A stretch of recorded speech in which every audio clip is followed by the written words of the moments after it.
Tema on Raivo. Raivo on juba pikemat aega jälginud meediat ja võtnud õppust, kuidas rohelisemalt elada.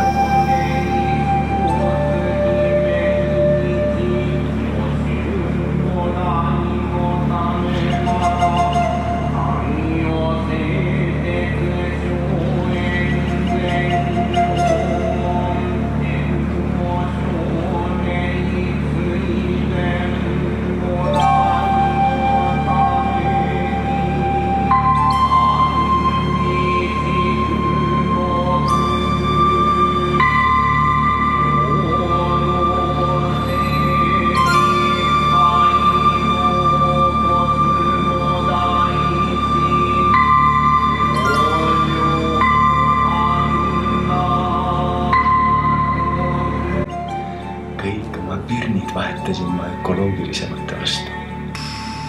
Ostan ainult kohalikke puu- ja juurvilju ja oma Kalatmäe korteri katusele panin päikesepatareid.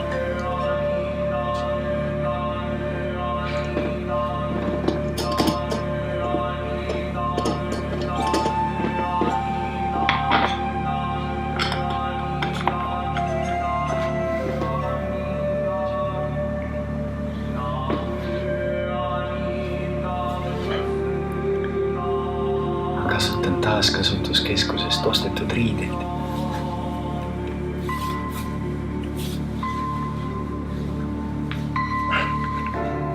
Ma ei kasuta kunagi lifti. Ja igale poole lähen ma jala.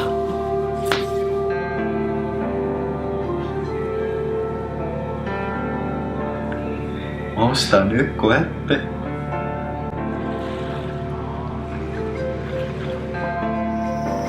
Ta ei saa aru, et selline enda tarbimisharjumustele keskenduv käitumine on 40-aastase kollektiivset käitumist takistava poliitika tulemus.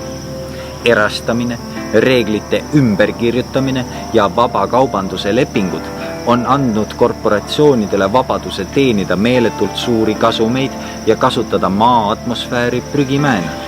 Lisaks on see võtnud võimalused planeerida riiklikul tasemel planeedi elanike kollektiivset heaolu. Umbes 100 suurkorporatsiooni toodavad 71% õhku heidetavast süsihappegaasist.